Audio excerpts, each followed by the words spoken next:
It's the Mina's House Podcast, episode 153. Welcome. I'm Mina SayWhat. Gardner Briscoe, aka Sherlock Homeboi. Dexter Stuckey, aka Dexter One. You picked up fast on that. I'm proud of you, Pooh. I really almost forgot. I was waiting for Shayna, like Shayna. Where you at? So Shayna's living her best life on vacation. I'm hating. Listen, showing some thigh off. I was like, damn, Shayna, you would have to show us all that thigh. Living her best life on that beach. I'm jealous. Virgin Islands. I don't understand where we still can go. Like, Dexter, you went where? St. Lucia. But that was during the initial one. I think like we're getting ready to, it seems like we're in like a phase 2 now of lockdown. So she might not be able to get back. So let's just pray that she can come back. Right. They might be like, no, you can't come in. Because, Dex, I was telling somebody your story about how you got a COVID test a week before you went on vacation, and then you got there, and then they were like, oh, you don't have to wear a mask. You got a test. But you know what's crazy though? Like I was thinking about this earlier today. Like before we went there, and I'm sure Shannon had to do the same thing, like take a test before they let you on the resort. But when you come back here to the United States, they don't do that. I mean, granted, like I don't know if I would have been able to get a COVID test in St. Lucia, but like they don't make us do anything here. Like the people just come back to the United States, and it's just like whatever you caught over there, you bring it right back. STDs, herpes, all of that. Just bring it stay over there. Yeah, but like my friend made a good point. Like, where are your friends traveling to? I thought everything was closed to the United States. Oh, at this point, I don't know. Right. I don't know either. So, Pooh, how's your week? Oh, my week, man. It was all right. It's been a little rough. I'm in real estate class. So like that's yes. Thank you. Did yes she did. Did she inspire you? Yes, she did. She really did. That was a really good interview. I actually should reach out to her to let her know how much she actually inspired. I went and did my research. I forget her name. Jamisa. Shout out to Jamisa. Jamisa. It's Rosebuds Investments. Is it something like that, right? Yeah. Rosebuds Investments on Instagram. But I decided after that, conversation with her, just to do my research on stuff, double check, and she was 100% correct about the things that she was relaying on the podcast. So I decided to just keep digging, asking more people stuff, and I ended up just deciding to, go to class and see what's next. So I'm proud of you, Pooh. Look at that. Thank you. I feel like I've changed your life. You have. You're very inspirational. Just with this little interview. You have though. You have more than that. So yeah, I mean, I was super scared of buying a home. And just because I didn't see that in my life growing up. I mean, my uncle had a home, but we always considered him like the rich uncle, like the uncle that got the business and the home. And when you growing up, you're like, oh, that's the rich uncle. Yeah. He gave me $100 for Christmas. That's the rich uncle. But now that I'm an adult, I'm like, no, my uncle was actually like, he was middle class. He was upper middle class. And this is how we should be living. That should, like, the mentality shouldn't be, oh, that's my rich uncle.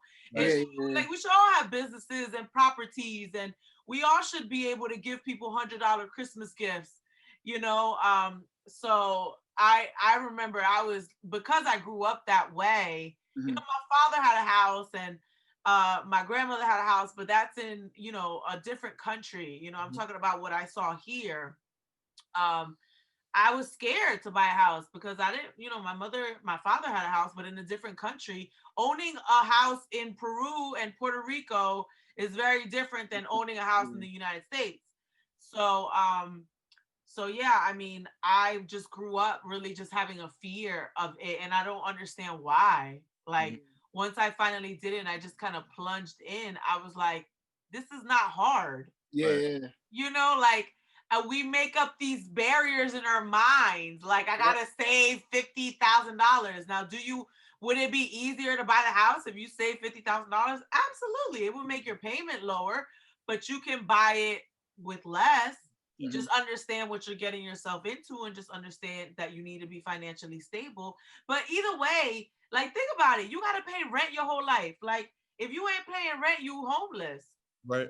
You So paying it's some. like, right. So why not just pay into your own home? Eventually, yeah, eventually that should be the goal, is to own something. So, But even she even inspired me. Like I've been wanting to buy an investment property. Like the two mhm. homes that I have now are home, personal homes. Yeah. Yeah, I don't make money off of them. My mom lives in one and I live in this one, the other one. But in general, I want an investment property and I'm over here thinking I have to save thousands and thousands of dollars to buy my investment right. property. I'm gonna have to, renovate it and put money into it and pay a realtor to get tenants in. And she was like, you can buy anything. Like just do Yeah, it. and you can do it. I think a big part of everything outside of just the knowledge of it is network.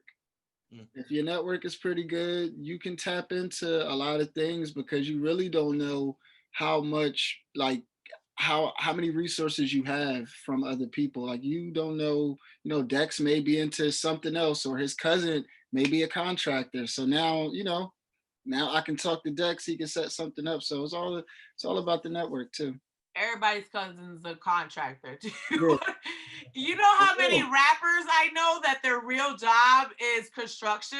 Hmm. Like hella rappers, and they be having stacks, and you think they making money off of rap, but no, like Yeah. their main job Yeah. is construction. Yeah. Getting some money. Right. So let's get into what's in our feed, because a lot is going on in the feed. I want to start off with Meek Mill, just because we're all in the Philly, South Jersey area on this podcast. So Meek Mill, he's been on something different lately. It hasn't been the same. I mean, even his last song with Justin Timberlake, it's a little bit more uplifting. It's different. Yeah. It's not typically what he's done, which he's still doing that, but I feel like there's another side of him that we're Mhm. seeing most recently, especially since Jay-Z helped him with his prison situation and his record and the reform thing. I think being around these different kind of people has maybe influenced him in a positive way. Yeah. So he thought that, I thought it was a great message for him to send out to say that people need to stop the violence in Philly and that he has a record deal for people in Philly that are popping, you know, um, and they're serious about their craft. And he says, but the people that he's looking at, they all got beefs with someone else, and there's a lot of street stuff going on. And as a businessman, it's hard to invest in someone that is going to be in and out of jail. Yeah, for You sure. know, I know I speak to plenty of label heads who have acts. 42 Doug, one of them. These young guys with a lot of talent, and they're caught up in their life, so they're in and out of jail, and it kind of halts their progress a little bit. And you hope that they go to jail, they come out, they're only doing maybe a couple of months, but God forbid they go in and they do a year or two or three.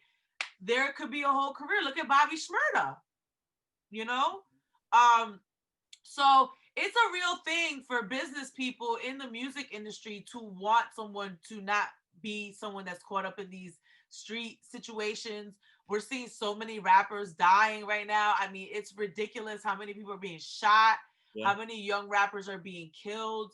So I don't think it was outlandish for him to say, hey, I have this deal for anybody who wants to put aside all the beefs, just put it to rest and leave that alone and come get this deal. But then the barrage of Philly people who attacked him, that was like, how dare you say that?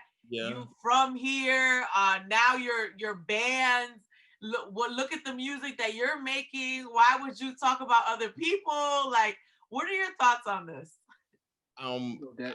I do agree with you that I think Meek's heart was in the right place. I think Meek, in LA or wherever he lives now, he turns on the TV or sees his Twitter feed and he sees like, You know, like Philadelphia is it's bad out here. I remember a couple years ago me being upset with me because he called Philadelphia the new Iraq. I remember just thinking of like how idiotic that sounded to say that to compare like the city of Philadelphia To to a war zone. yeah, the war zone in Iraq. I just thought that was so crazy for him to do that. But then I also realized like that's not my life. You know what I mean? Like I don't understand the streets. I'm not from the streets. I've never been like a street guy or whatever. So I don't get it.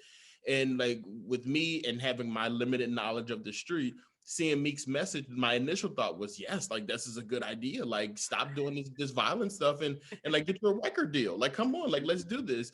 But then on the flip side of that, I think about that as someone who like would be growing up in that situation and stuff like that. And like a lot of these guys who are in these beefs are they're there because like someone killed their brother, their cousin, or something like that. Right. So like it's not like Cut we're like beefing. clear. Yeah. Yeah, like it's like the beef isn't because like you looked at me the wrong way or you're selling drugs on my corner or whatever. The beef is because you killed my brother. You know what I mean? Like it's gonna be hard for It's me to put that serious. aside just to do a record deal. And I think Meek knows better. Like he knows why these people are beefing. I think that's why people were so pissed at him. So like I get it on both sides, but I just don't think it'll be easy for me to just be like, hey, I'm gonna put this to the side so I can go to Hollywood and do a record deal because yeah. It's kind of like selling out. I feel like some people might be getting Yeah, that I mean, like, that vibe. and then if you think about it, like there are people who have gone to war over somebody else. You know what I mean? Like you killed somebody, so this team is gonna come after you now. Could you imagine if you're like, okay, well, yeah, you did kill the big homie, but we got an opportunity right here, so we're not gonna go after you no more. Let's just shake hands and we can be cool with each other. Like we can sit at the Grammys together. Like that's impossible. It's not gonna happen. I mean, I definitely agree with y'all as far as him having, his heart in the right place when he said this message. Going back to what Mina said, he has grown a lot, I feel like. And I feel like he's also grown to a point where he isn't as close to the streets as he once was. Yeah. And I think that's a very good thing. And that's why he's able to look at this in a certain manner and say, hey, listen, like, y'all can just drop what y'all doing and I can help y'all out. To me, it kind of seemed like, that was like his like last straw to try to stop something, whatever it is, if it's the violence, try to save lives. That's his last straw. What I will say is in their defense, maybe the other rappers, these guys know more than what we do. I'm pretty sure they have a relationship, whether it be distant or, mutual friends that talk to even have Meek know some of this information.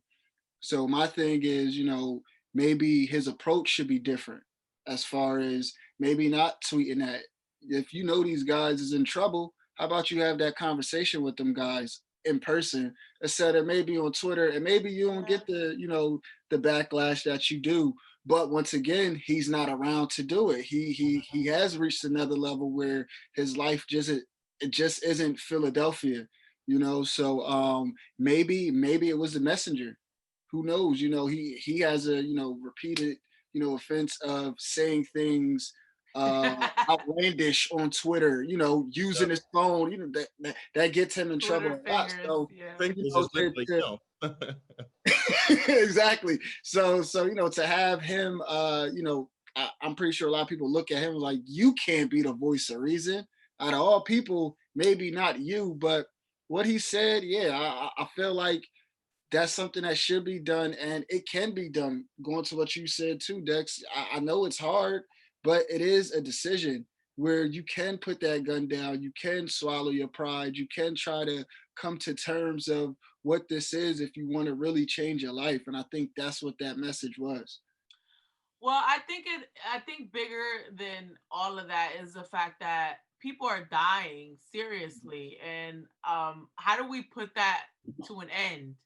Like Mhm. that's really what it really comes down to, and I I just I would love to speak to someone like Louis V. Gutter to kind of who's been on the pod before to kind of get his thoughts on that, because he's a street guy, and like as a street guy that's not in that beef, would you appreciate that? Mhm. From another guy that's obviously from the streets but not in it right now. Yeah.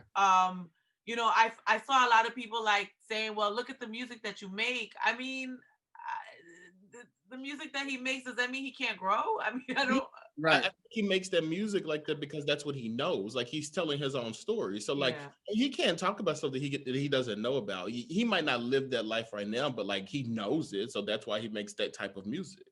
Right, right. I would just be interesting to hear the other perspective is Okay? Mhm. really what I because I was more so really like I think his motives were in his heart was in the right place, but I think he has this thing on him now where every time he opens his mouth on Twitter, people are like, sit down. On every side. I think when Garnett said that, like it really like struck like damn, that's true. It's the messenger. Cause like Yeah. Meek really could say wear a mask and people would be like, shut the hell up. But how do we get to this place? Is it like That's he crazy. really like Twitter has hurt him that much? Yeah, Yes. yeah, yeah. It's he's built up a pattern of things we can go to. I'm pretty sure we could pick a timeline and it gets Yeah. mapped out to probably the time and day when he's going to say something that people don't like. It's Right. I that just type thought it of was thing. weird how people like you ain't even from North. Like, and they said he's from North South, which doesn't even exist. Yeah, Cause he lived in South Philly for yeah, a yeah, little bit. yeah. I was like, yo, y'all had a pocket. Like, Now people always going to attack the person that is in the head of the game in Philly as far as that, and he's not there. But right. I think what Mina said really just like puts the nail in the coffin when she said like people actually are dying, and at some Mhm. point or another, like it's like a water drain. The only way to stop it is to like put something in there to stop the water from draining. And I genuinely think that this would have been something that does it. If you guys come together and say, look, we're not going to beef right now. I think because right now, if something happens to one of those guys, there's guys that are next to them, there's guys that are under them. They're going to now have to assume that position and now war and beef with these other people. And it's going to continue to be that cycle over and over and over until you Right. drain. And I Yeah, think it's a he was cycle. Yep. trying to stop that drain and like, uh, y'all don't want to. Well, that was really more so how I was looking at it. Like, Mhm. and even just the people on social media who were attacking Meek, like, guys, he's saying he's giving people an opportunity and an incentive for them to stop murdering each other. Like, I understand that it's very personal, and obviously, if someone takes a family member from you, like, you're gonna want to retaliate. But again, at one point does it stop? Mhm. And it's like it's an eye for an eye, an eye for an eye, and now you're blind, and it's like like I just what is it gonna take, Right. and I don't know what it's gonna take. I think Garnett, you had a really good point, like maybe he goes down there and actually tries to physically mediate, but Well, is that yeah. even safe? can No, can I'm these just saying guys be in the same phone room? call something, phone call something. Maybe I mean, you can't save people if that's what they want to do, and if that's the time that they're on outside, and that's all you can do is extend the olive branch, and that's what he did. Yeah. I mean, from here it's kind of messed up. So it's like, where does he even go from here as far as speaking positively about like uplifting community? Like, Right. where does he go? Right. And it's almost like I even saw some because he put as his location Philadelphia. Like someone was like, why would you even like you Yeah, can't I don't even like say that. something.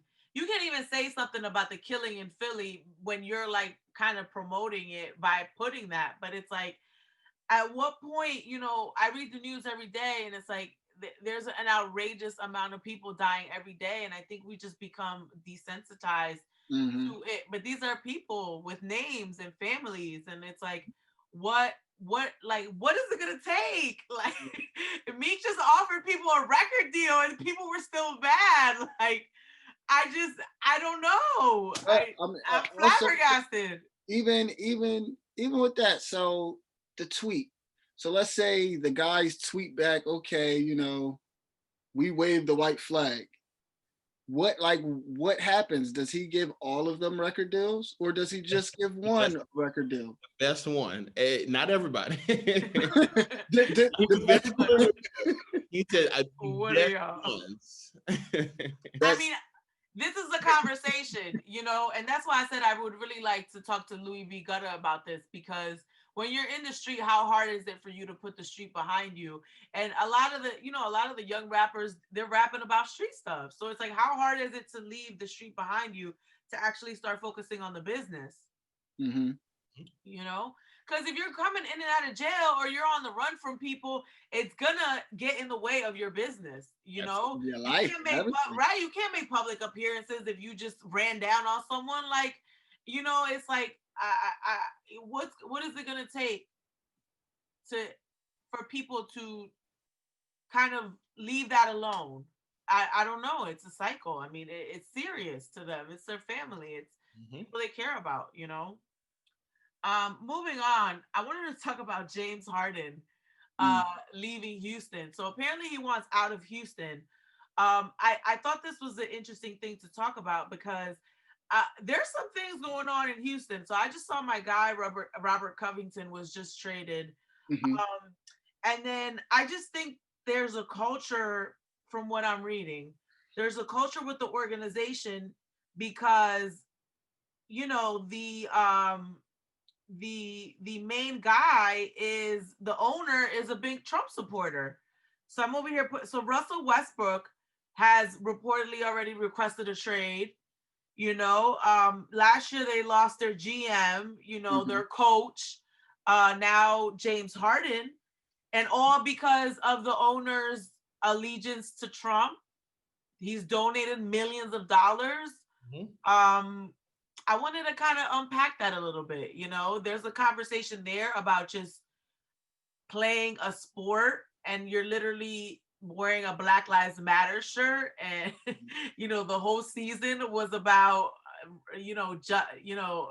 racial justice and police reform, and then one of the owners is literally supporting someone that doesn't think that's something that needs to be handled. Right. Like, I wanted to talk about that contradiction and then the bigger conversation of, would you leave a job because the head guy at the job or the owner supports a political party that you don't agree with?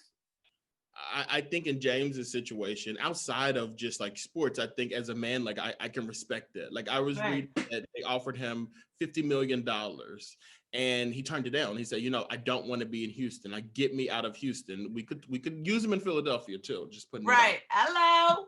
But like, Fit for right him, in with that beard. yeah, be on 69th Street. Nobody will say anything.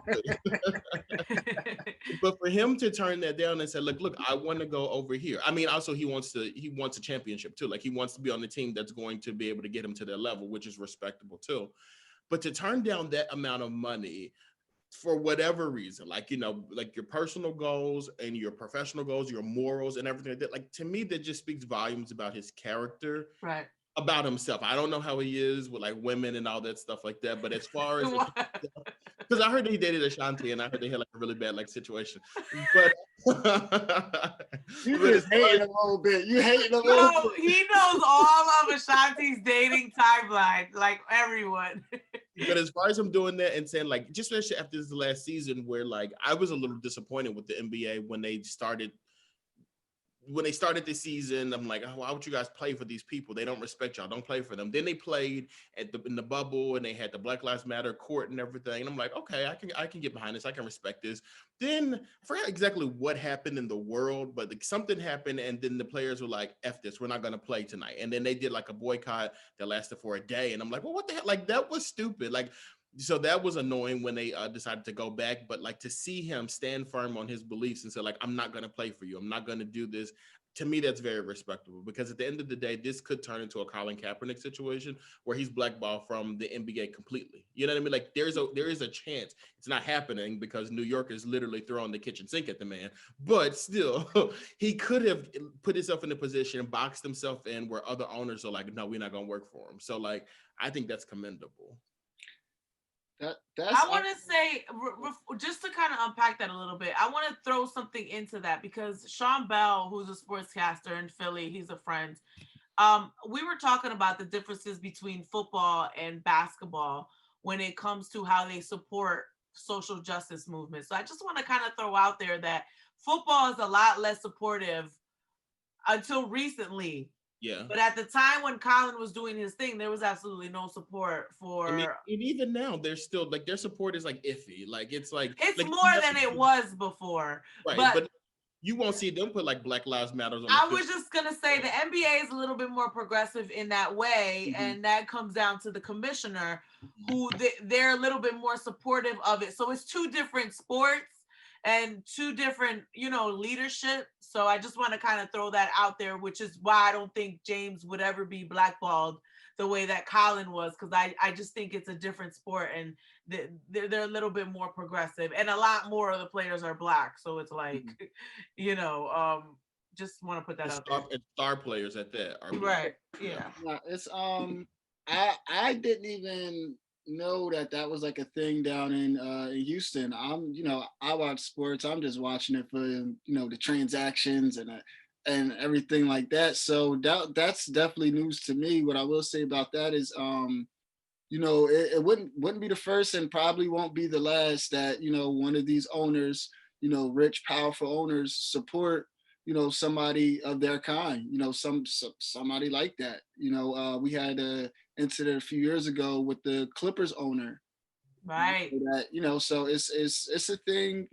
Money, power, old, especially old money, people that's been wealthy in their position for a very long time. Yeah, so I would definitely say that's honorable if that's something that what was going on. But I did know that they basically were imploding. So I know that's another reason why he wants to get out of there, because at the end of the day, everybody wants to win. Mm-hmm. So Philly is a good place to come. Like Dex said, he can definitely bring those talents to Philly. Come on over. And our new basketball of operations, Daryl Morey, that Yep. they That loves friends. the heck out of him. Come through, friend. So yeah, he has that going for him, and then like you said, the deal with New York that they're trying to work out.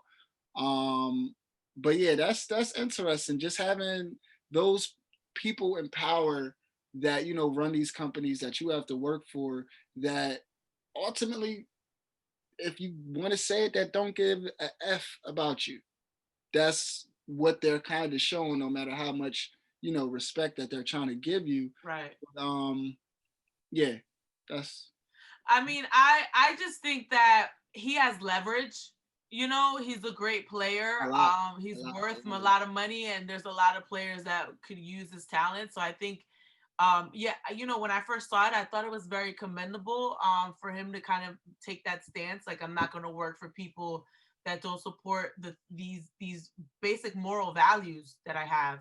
When it comes to respect for other people, really, that's really like the basis of this. Do you respect other people enough to believe that they don't deserve to be murdered just for a traffic stop? It's basic human respect. So, but he also has the leverage. So, I think it's commendable of him as a person, but he also is in a position of power where he can make those moves. Mhm. I wanted to flip it, and I like to play devil's advocate and just really just apply it to like ourselves. When you don't have the leverage, are you going to work for somebody that that doesn't support the same moral things that you support? Would you quit your job? On even on a more minute level, because that's really what's happening here. I mean, there's a lot of basketball things going on as well, but the story that I read was that in general, there's a culture there where some people just don't want to be there because of his support of Donald Trump, the owner. Yeah. So but when you're not James Harden and one of the best players on the planet, and you have the leverage, are you going to quit your job because because you're the owner of your company, doesn't support what you support? I think for me, it really depends on what the exact support is. You know what I mean? If it's just that you support Donald Trump and like I don't believe what he says is true, so forth and so on, then it's like, okay, like I don't have to agree with everything you do or you say to work with you. But if on the weekends you're at Klan rallies or you're doing the Million MAGA March, I'm not working at this company. Actually, you can't work at this company. And if they're not gonna let you go, then I won't be there. They pulling out the tiki torches on the weekends. If my employer right now was there at like doing stuff like that, like I couldn't do it. If it's just that they're like, oh yeah, this person donated to Donald Trump, they're a fan of him. Like okay, like that's what you want to do with your money. I'm okay with that. Like that's your business. But if you're actually doing things that I think are not conducive to like the working environment or my life, I can't be around you. Because all it takes is one day for us to be, if the world is normal again, we at the office one night, late night, and I'm working late night, you working late night, and I'm walking behind your car and you run me over because you don't care about me. So I can't do it. I got to be careful. Yo, let me give you a funny example. So I was on the phone with one of my friends, and she, so when they were counting the ballots, they were showing in Philly, how the Trump supporters were on one side and then like the Biden supporters were on the other side, and it was intense. There were parties. There was a dancing mailbox in Philly. They were making it a really big deal outside of the convention center as they were counting the votes. So I was on the phone with one of my friends, and she was like, yo, that's so-and-so down at the rally on the Trump side. And, I'm not going to put that person out on Front Street, but I have a working relationship with this person. And this person is on the Trump side of the rally. And we didn't even know. So it's like it's okay to be at the rally normally. Like it's okay to voice your support. But if you put your shoes on to take your ass down to downtown to say stop counting the votes, like you're an idiot. Like what are you doing? But like, do you stop working with these people? And this man is so divisive. Literally, like I have had fights with my friends that support him and family members, and I just can't wrap my fingers around it. But would I quit my job just because my boss was a Trump supporter? I would not. Now, I agree with you, Dexter. If this guy's going to, KKK rallies and he's part of the Proud Boys, and, if he's on the extreme side where he's hurting people, and attacking people, which we are seeing happen, I would go to HR and say, y'all need to fire this person. Like, this person is a danger to people of color. What if he or she is just like how this owner was doing, where is donating towards the fund, where they're not going to the rallies or anything, but putting money in that person's campaign funnel? Would that bother you as much? I mean, it kind of would, because I'm working for you. You making money off of my work, and you supporting that. And listen, I stopped buying Goya products after the dude from Goya came out, and he besties with Donald Trump. Yeah. I'm sorry, Goya. Listen. I went to Iberca or whatever the other brand, Spanish brand is. Yeah. I stopped supporting. Like I can't be on board with that. But it hit different when it's your employer and they cut in the check.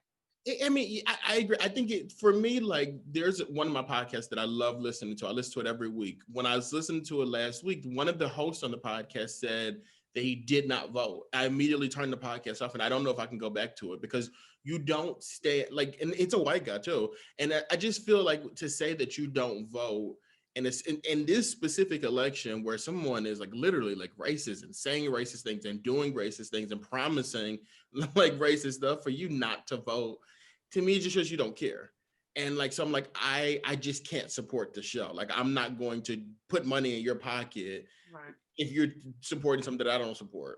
But at the same time, I watch wrestling every week, and Linda McMahon works in Donald Trump's administration. So it's just kind of like tricky. I just feel like we're in this world, if we really analyze everything, I mean, is it really possible to just clear your life out of if you're like people? Like, with the Linda McMahon thing, because I actually went to her Twitter page to see what she was talking about with the election stuff. This is Vince McMahon, the owner of WWE's wife. she was tweeting, count all legal votes. And I said, oh. So what I did, I went and I looked at old wrestling videos of her getting beat up, and it made me feel a little bit better. That's messed up, man. I mean, it's a serious question, you know, and it really makes you evaluate literally like your whole life. You know, are we like James Harden, and do we have the leverage? Yeah. You know, are we one of the best in our companies where we can go anywhere and be like, I'm not supporting you, you racist. You know, I've been in situations where I've been treated differently because I was Spanish. Mm. You know, and I know it. You know, you say a little slick. I you just say a little slick. I get it. I can read all up and through that, boo. Yeah. Oh, it don't bother me, but I know that you have a bias in your head because I don't look like you. Yeah. So it's like, but again, you know, I'm not about to be like, I quit. Like I got 2 mortgages to pay. So you know, it's a tough question to ask. You know, and sometimes you like if you know you in a situation where people are treating you like, you know, a little racist or whatever, or you know they might have these tendencies, I look for another job. Like get up out of here. Right. But it gotta be on my terms. I'm not gonna, you know, throw my job up in flames, you know, but I just you know, I feel passionate about my ideas and my beliefs and what I morally think, but I gotta think about the paycheck too. And I wish I was rich like James Harden, so I literally could do whatever I want. But he was well, if he would have accepted, they offered him a 2-year extension worth $100.3 million.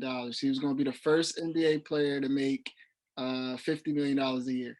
I mean, hello. But you he know, got enough of it. He got, I think his contract with Adidas is like over $100 million. His contract with the Rockers was just over $100 million. Wherever he goes next is going to be another $100 million deal. So he's not worrying about that. Damn, Ashanti missed out. Missed out. I just got it $300 million. Damn, Ashanti. She's fine. All right, moving on. According to GQ, Megan Thee Stallion is Rapper of the Year. She's covering their magazine. In the article, she's talking about being shot by Tory Lanez and how that really affected her. She talks about her mom a little bit, her upbringing, and you know, kind of how she feels about what's going on in her life right now. I thought that was an interesting thing for them to dub her Rapper of the Year because as 2020 is winding down, who is the Rapper of the Year? Who had that bang? Is it her? They didn't lie. It was her. If you think about it, Megan Thee Stallion, in 1 year, she has a song with Cardi B, went number 1. She has a song with Beyonce, which went number 1. She has a song with Ashanti. No. She does. She has a song with Ashanti. What? Oh, the baby song. Yeah. Okay. So she like, and those are like heavyweights. You know what I mean? Like those people are heavyweights. She's the song with the baby, who's like a big deal. Like she's Nicki, Beyonce, Cardi.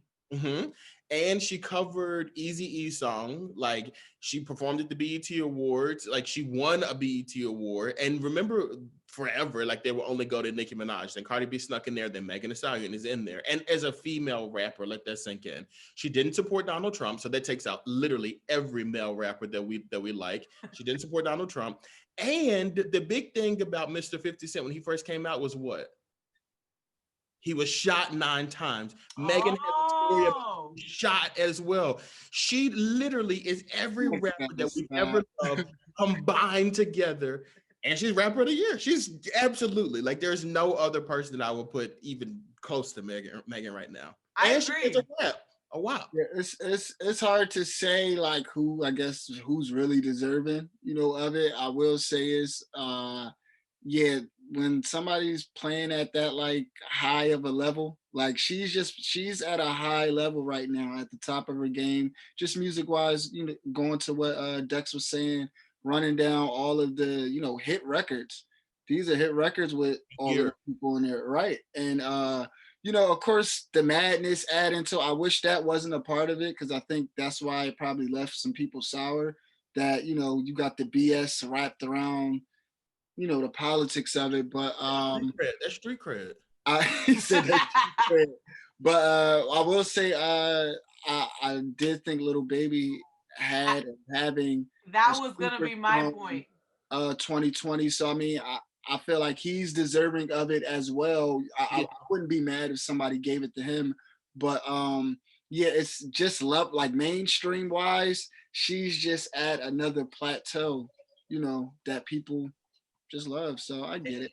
And I think it's commendable that she did all this stuff that we're talking about, even getting shot during a quarantine period. You know what I mean? Like all this stuff happened, and I think that honestly, like anybody who's leveling up in the past 6, 7 months, like y'all deserve it. Like this has been hard for like so Yeah. many people, and for you to one provide entertainment for people, and two continue to hustle and put yourself out there and do stuff while this stuff is going on. That's huge to me.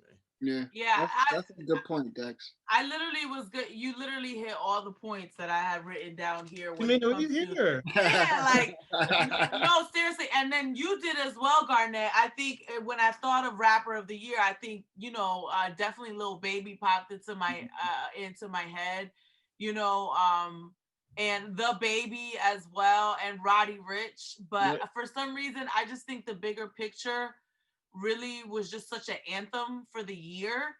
And I just feel like Lil Baby needs a lot more he Credit. needs a lot more credit. He needs a lot more accolades. I think that song was so important. And if I were thinking of anyone, I did think Roddy Rich and The Baby, but the Little Baby really kind of leveled it up for me just because I think the bigger picture was such a monstrous song. And then for the first half of the year, he literally had more writing credits and features than any other artist, Mm-hmm. you know? But when you compare Little Baby to Megan, I would say Megan, just because of the context of what has happened in her life, Mm-hmm. like her mother passed away just last year from cancer, and then she sprung into the limelight and she literally managed to create a movement driving the boat early on in the year, and even it trailed from last year. Yeah. And then it's even like, the fact that she had the most powerful women in music, Beyonce, Cardi B, Nicki Minaj. This is the Holy Trinity. If she would have gotten Rihanna, I would have died. So it's like, How come you can't add Ashanti now? You could have just slid it in Hey, there. Dex. No. Come on, Dex. but it's like, like the fact that she was able to accomplish that Yeah. and get shot. And even after the getting shot, she had a deal with Revlon, and she had Fashion Nova jeans. She covered Time. She did SNL too. Right, SNL. She even made a political statement about how women are just not protected, and victims are victimized. So there's so much layering to what has happened in her life in the midst of a pandemic. Yeah. And she hasn't even dropped her first album. Yeah, it's.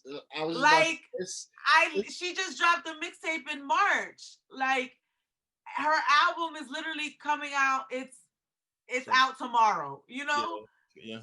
So I think that considering the facts, she's the rapper of the year. Yeah. It's hard to go against it. Yeah, let's clap it up. I'm wondering if she feels that way. That's a yeah. Like, yeah, she do you feel like you're the rapper of the year? Well, she's also undergone a lot of criticism, a lot of attacks. She has to show her bullet wound. Like, how you gotta show people your bullet wound for people to like, to be on board with you.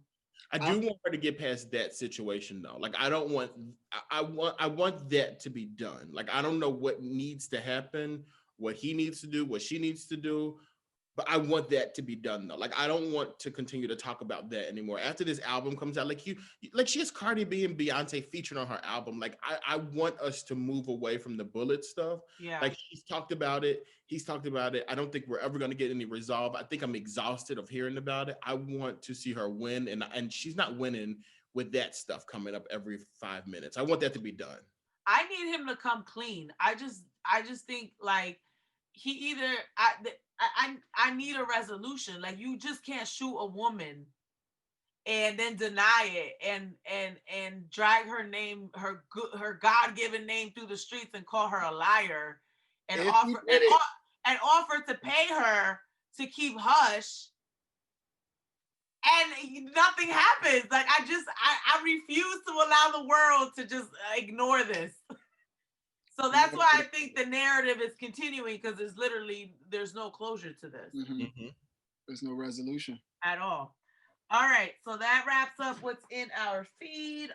Let's talk about something that I was just, as you can see, my brain was just going off all week, like ding, ding, ding, with topics and stuff. So Cardi B has this line with Reebok, and she in the promotional image, she has I'm sure you've recognized. It's her with all the different hands. She has about 6 hands, and I've seen that as a Hindu goddess kind of imagery. So she kind of took that a little bit. I've seen that in different contexts, just like women balancing a lot of things. I've seen that on social media. Women with all the hands is just symbolic of balancing, and how women are just naturally okay. We just balance more stuff than y'all do. Like it's a fact.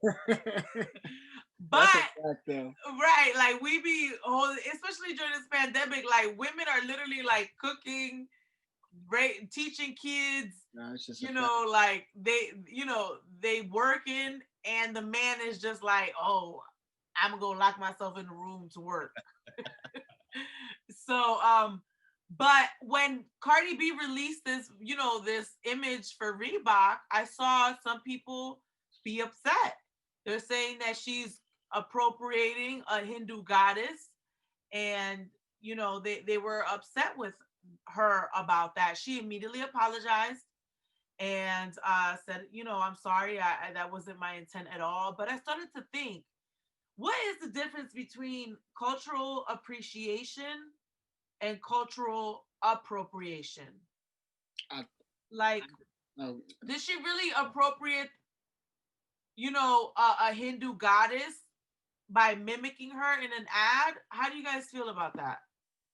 I just think before anything, probably just do your research. Like just before anything, just know what you're about to do before you do it. Because I mean, for something like that, like I think people, it's like, you need permission. It's like, well, who the hell do I ask? Like who's the ambassador, right? Exactly. Like who signs off on this? So if it's nobody that's delegating that, then it's all up to me, is my opinion. So if that's something that you do want to do moving forward, if you want to appropriate different, I appropriate everything. I always do it. Yeah, like I would say just do your research before anything. I think that she is in this photo guilty of cultural appropriation. And I think a lot of the reason that she's guilty of it is just ignorance. Like she didn't know. Like she wasn't clued in on that. Like somebody probably came up with a concept. She was like, "Oh, that looks cool. Let me do it," and that's why she did it. I also think that's why she apologized, because it's like, "Oh, I didn't know, but clearly this is what's happening here." I think it goes to this thing, and I'm a black man, so it's difficult for me to say like other people should be doing this, but I know I say it for us a lot. Like how many ads have you seen that like you could tell there were no black people in the room when this was being put together? And I think that it shows with this Cardi B picture that there's no people who don't look like her or who look like, Hindu or whatever. Like they're not in that room. Like you weren't discussing that with them. And I think that just shows that we need more diversity in these spaces. And diversity isn't just black and white. It's black, it's white, it's Spanish, it's LGBTQIA plus. Got it. I've been working on that, and I got it. Like, we have to be more conscious about what filling these spaces up and what diversity is. And I think if you are people who are more diverse, like that stuff like that won't happen. Right. So she is guilty of cultural appropriation in that sense of it. But I also think that like I watch wrestling a lot. And like one of the things they do is that like they always do like different costumes and stuff like that. And there are certain people who play characters that have nothing to do with them. And like that in a sense is appreciation. You know what I mean? Like because like you are actually playing that character, you know what you're doing, and you're playing that character in a respectable manner. And I think maybe even consulting with other people who are of that descent or whatever. And I think that is appreciation when you know exactly what you're doing and you're intentional about it versus just doing something and not knowing what the hell you're doing. And somebody calls you out on it and you can't explain what you were doing. Yeah.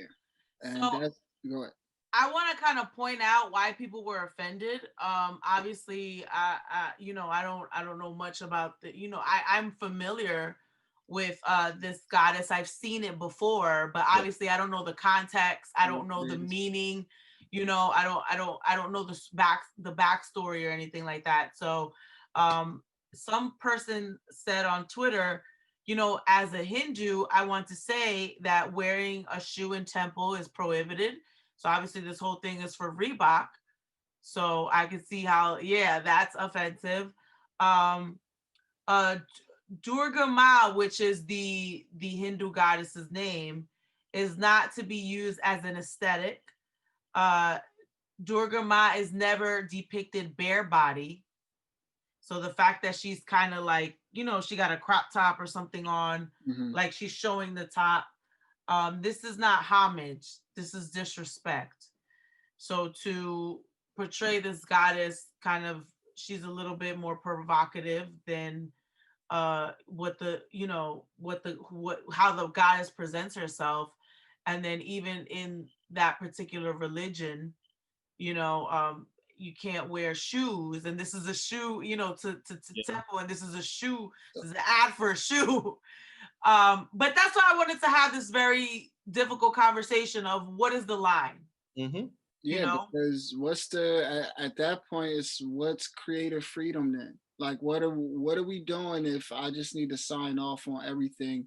And apparently it's not going to be down to the T when they're, I guess, appropriating your culture, because they're remixing it with the culture that's here as well. Like they didn't just try to take the whole thing. It's a reason why Cardi B wasn't covered up, because it's Cardi B.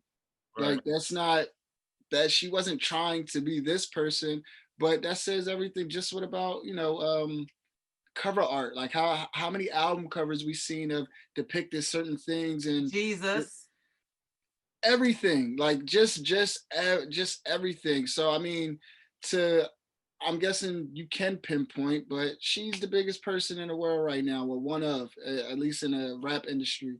So you're gonna, poke at her, but like you said, where do you draw the line? Because that's Reebok or that's whoever just being creative, and maybe they should do their research, like I said before. But at what point do you? I wear cowboy stuff some days. Like I wake up, I throw on my cowboy vest and cowboy hat, and I go outside. Like, is that appropriating the culture? Like, what is that? Well, does it change it because she's making money off of it? I mean, that's the next level. Because that's really when I was thinking about what is appropriating, right? Appropriating is when you take someone else's culture and present it as yours, and you make money off of it, right? I would disagree with that, only because I think blackface is cultural appropriation. Like when Julianne Hough dressed as Crazy Eyes from Orange Is the New Black for Halloween, like, that was offensive to me. Like, you're a white woman and you're putting makeup on your face to look black. Like, that's stupid. And like I don't like that. I don't agree with that. And I don't think you should do that. And what Garnett was saying, I think you're putting on cowboy attire. I don't think that's appropriate. And I don't think you're trying to appropriate cowboy culture. You're not acting like them. So I don't think that's a problem. I am though. I am. When I wear that, like I can do voice howdy partner. Like when I wear that, I am. I'm doing that. I'm doing that. But why? I don't understand. Like, why are you making this voice? That's just what I do. Howdy, Harden. And the one thing that you said, like you mentioned album covers, and then you said like, where does creative freedom come in? So if Justin Bieber decides to do an album cover and he decides to call this album the J album, right? And he decides to look at old hip hop albums and decides to come across Nas's album, the N album, which was the N word, and he decides to take that picture with whips on his back in the shape of a J. Like, I think that's offensive, and I don't think there's any type of like creative freedom that goes into that. Like that's completely offensive. Like, you're mocking slavery, and I think this creative freedom stuff like kind of goes out the window when it comes to disrespecting other people's culture or things that people have dealt with or go through or hold close to their heart. I was gonna say, does it matter who does it? Because if someone else did it that believed in it and was familiar with the Hindu goddess, like, does it matter who's doing it? I think so. Yeah.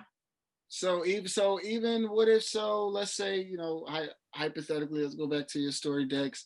If Justin Bieber did do that, right? And what if Justin Bieber did put his own remix on it, where it was the J album? Holding the whip, like I know what. No, I'm saying, what if somebody in his family got whipped as well? Like, what if I'm just saying, what if he spun it to appropriate his culture as well? If he did that, he'd have to give me a round. I mean, maybe, but I just don't want anybody to just not be able to take what they give, So like, if we're going to be talking about blackface, then let's be mad at Dave Chappelle when he does whiteface.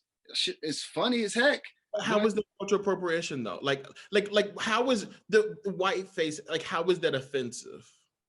I mean, and for Halloween one year, I dressed up as like a dead unicorn, and I text one of my white coworkers. I'm like, "Is this considered whiteface?" And she said, "What the hell is whiteface?" This is a white woman who said to me, "What the hell is whiteface?" That is not a thing. Like, that's like, blackface is a thing only because of, well, the history of blackface. Like, right. Like that's what was used to mock us and stuff like that. That was never a thing with white face, and that's why they don't get it. And that stuff never happened back in the day with black people. I don't think black people care. But here we go again with this. So we have one person that she's literally doing it for a costume. That's it. Literally for the costume, just to get as close to the person she's trying to remake. Mm-hmm. As close as possible. Then you have another person that's doing the exact same thing. I don't see how, like, I mean, you can be mad, but to what point? That's just all I'm saying. To what point that you can't be mad at Dave Chappelle at all? Or can't see if somebody else is like, yeah, that's kind of, I wouldn't do that. Yeah, and that's why I wanted to have this conversation, because I feel like we live in a time where people are very sensitive, and there's a reason to be sensitive, because there's a lot of things that have been appropriated, especially from Black culture. Black culture is probably the most stolen from culture in the world when it comes to, different things. I mean, hairstyles, everything, like fashion. So it's like, I wanted to have this conversation because when I looked at it, I was like, I don't know if this is cultural appropriation. But then when someone that, is familiar with the religion and that culture, when they explained it, now I'm like, okay, I understand why this is offensive. Mm-hmm. But is it a cultural appropriation? So it's offensive because she remixed something that's sacred to their culture. Mm-hmm. So you can say it's offensive to that culture, but did she appropriate the culture? Or did she fail in her attempt to pay homage to this goddess? I don't think she was trying to pay homage. No, that's what I'm saying. That's the conversation. But in general, you can even make it a bigger conversation of what belongs to what culture. Like when I heard YG make the song that sounds like the Mariachi Mexicans, y'all heard that song, right? And I'm like, this is Mexican people music, and I'm like, Is he culturally appropriating, or is he influenced by this, or is he being creative from something that he heard maybe when he was in Mexico and or in different music, or when the Kardashians are wearing braids and Gwen Stefani are wearing braids, is that cultural appropriation?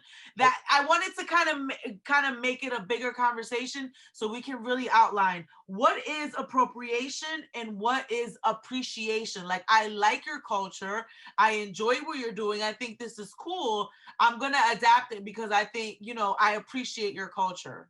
I think overall, if you're not acknowledging the people of that culture, like you're appropriating. So like if Cardi B really wanted to pay homage to the Hindu religion, like she would have had maybe Hindu women with her doing the same thing. And then like nobody could look at it then and be like, oh, you're appropriating their culture, because they're in this thing with you. So they gave you the sign off, they gave you the approval. Mm-hmm. Yes, some people might be offensive because of overall like what it is, but you've acknowledged them. And you me as a Black woman, I'm Cardi B, me as a Black woman, I can only go so far. Like I only know so much. But if I have these women here who are of the same culture and they're okay with this and they're agreeing with it, I don't think people could be mad at that. I'm acknowledging it. And also like the issue with like the Kardashians and even not so much Gwen Stefani, because she did acknowledge the Harajuku girls. Like she acknowledged who they were and what they were. But the Kardashians with the hair and the bodies and stuff like that, the issue I think people have with them is that like Black women do and wear these same things and they get talked about for it. Like Beyonce is a perfect example of, they've talked about Beyonce and she can't wear certain hairstyles. Now she could, but before she couldn't wear certain hairstyles because that's not looked at as cool. That's not good. That's ghetto to wear braids and all that kind of stuff like that. And then Kim Kardashian steps on the scene and she wears braids and GQ does a write-up about it. Like that right there is why people get upset about it, because you didn't wear those braids and acknowledge Beyonce. One time she wore those braids and acknowledged Bo Jackson. It's crazy. Also, just one last thing. I think Black people, especially in hip hop, we got some work to do as far as cultural appropriation. I'll never forget hearing the song A-Rap Money with like Busta Rhymes all up. Like, I mean, come on. Like, yeah. Right. That's what I'm saying. It's happening on both sides. Like, what we definitely do. Where do we draw the line? And where are we overreacting? Yeah, I mean, to a certain extent, I definitely do think that we are, because even, we look at Jay-Z, Rockefeller, when they came out, it was more mob style stuff. They wasn't a part of the mob, but yet that's what they're having on the front cover of their albums with the hats and the jackets and but who do you ask permission for that? So that's the thing. It doesn't matter. They could have had 2 Italians next to them, but who's signing off on that? That doesn't mean anything when you speak of something like that. Like even something like Hinduism, right? Like that. Who owns that? Who can you go to get the full stamp, no matter who you put in there? Like who do you call? And like why should you have to do that on the day that you show up to work? And you didn't, or Cardi B didn't orchestrate this. This was Reebok. Why is like? But Reebok's not going to get tweeted though. Like nobody's tweeting Reebok saying, why did you do this? They're tweeting Cardi B. So if I'm on Cardi B's team, I'm going to protect her. I'm going to make sure she's okay. Mm-hmm. Even if she's not going to do it herself, like I think as being a part of her team, I got to make sure my girl is cool. You know what I mean? Like I just think it's unnecessary. Like it's like you should be celebrating the launch of this clothing brand, like, or this brand that you just put out. Like that should be the focus right now. And she has to now do apologies and stuff like that because somebody else dropped the ball. Yes, like she didn't know it and she could have, done her own research and figured it out. But I do think though, there's teams of people that are put in place that could have literally done anything. And y'all chose to do this. Well, didn't Rihanna just go through this as well with her fashion show? Something that she did, yeah. It was right. It was like the music or something was offensive. They remixed a song, like a cultural song or something like that. But at the end of the day, if people say to you, look, what you did was offensive, I didn't like that, like that was cultural appropriation, you look into it, you're like, damn, yes, it was. You apologize and you move on from it. I get what you're saying, Gardner. Like, I feel like we do tend to dwell on these things a little too much, and I don't think we need to. I think it is an honest mistake in a lot of these situations. Acknowledge it and move on. Even Kim Kardashian acknowledged it. She was going to name her skin, her body. the body Yeah. stuff that she was doing. She was gonna name it Kimono or yeah, something. yeah, and like the Yeah. people like, no, that's not cool. You can't do that. And she took it back and fixed it. And I think that's what you're supposed to do. If people are telling you like, oh look, that's a little offensive what you just did to me just now, what you just said, or what you're trying to put out there, acknowledge it, move on from it. And I think the sensitivity like moves away when you do that. You can't be Yeah. sensitive about something. I'm trying to work with you. No, and my thing is this too. So even with the Kardashians, with the braids, and it's like, how can people be mad at them for going to go get braids and not being chastised for it, I don't think it's necessarily mad at them. I think it's more so like an issue. or the powers that be? Yeah, I think it's more so like an issue in society that like, because when black women specifically, when they talk about this, they don't say specifically, I'm just so pissed off at the Kardashians for doing XYZ. They're mad about it in general, but the Kardashians are the face of it. So like Right. when they talk about it, they're just the ones who get it because y'all are actually doing it.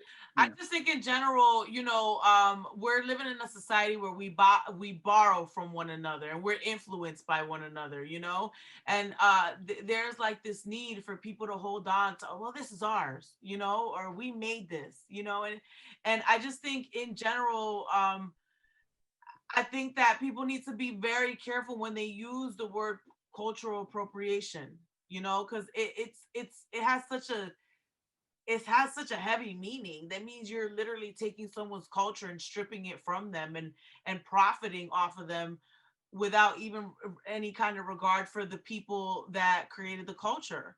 Yeah. And we can go on and on and on about all the instances where this has happened, back to Christopher Columbus. You know what I'm saying? Like, just, Thanksgiving, I mean, which is coming up, or just there's so many different ways, but it's like, if we keep attacking people for cultural appreciation, Mhm. we're creating a divide.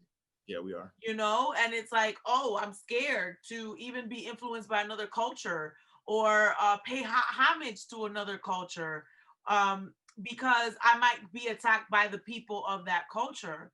So it's like, I think that, Dex, you made a great point. Like, there does need to be more inclusion in these rooms so that you don't create things that are offensive to people. But I also think that these moments are teachable moments where we can learn about other cultures. I'm sure a lot of people had never even seen this goddess. And because of Cardi B, she's kind of put it on a different level. And it kind of took like a negative route with the conversation. But we cannot really move forward as a society if we don't start sharing things. Yeah. So just be careful when you're screaming cultural appropriation, and just learn how to draw the line when someone's really just influenced by your culture. Yeah. And don't do blackface. Yeah, I mean, listen. So, how did you? I actually agree with that to a certain extent, right?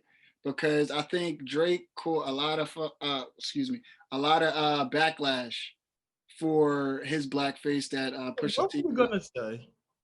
Uh, I'm about to say filthy. Oh. I thought you was about to drop the F-bomb. I was about to Dang, say but it filthy. didn't flow with the context. I'm like, so what was the word? Okay.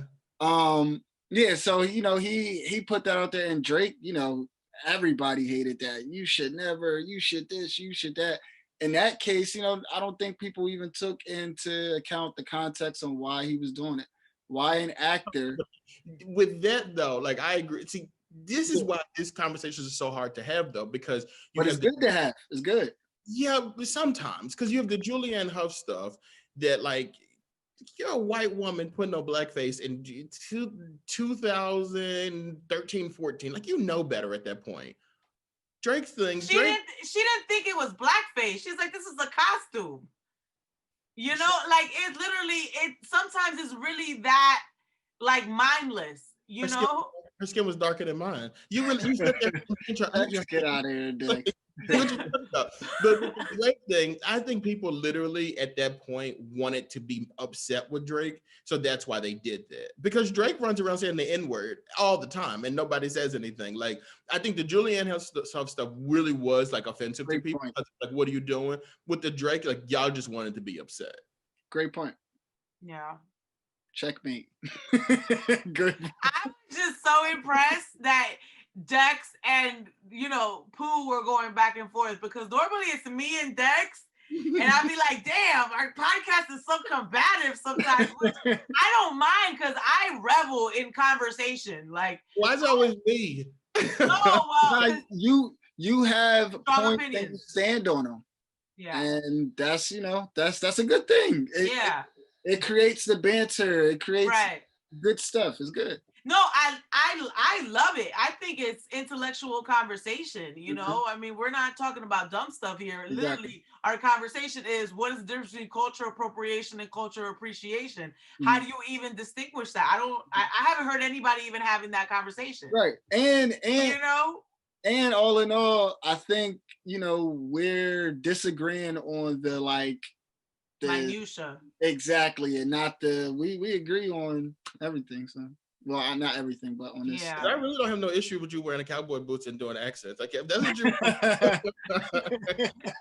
I love it, man. I do it. I do a lot. I mean, did Lil Nas X culturally appropriate, the Yeah, it's country music? I mean, I just think that word they is very divisive, they think And, so.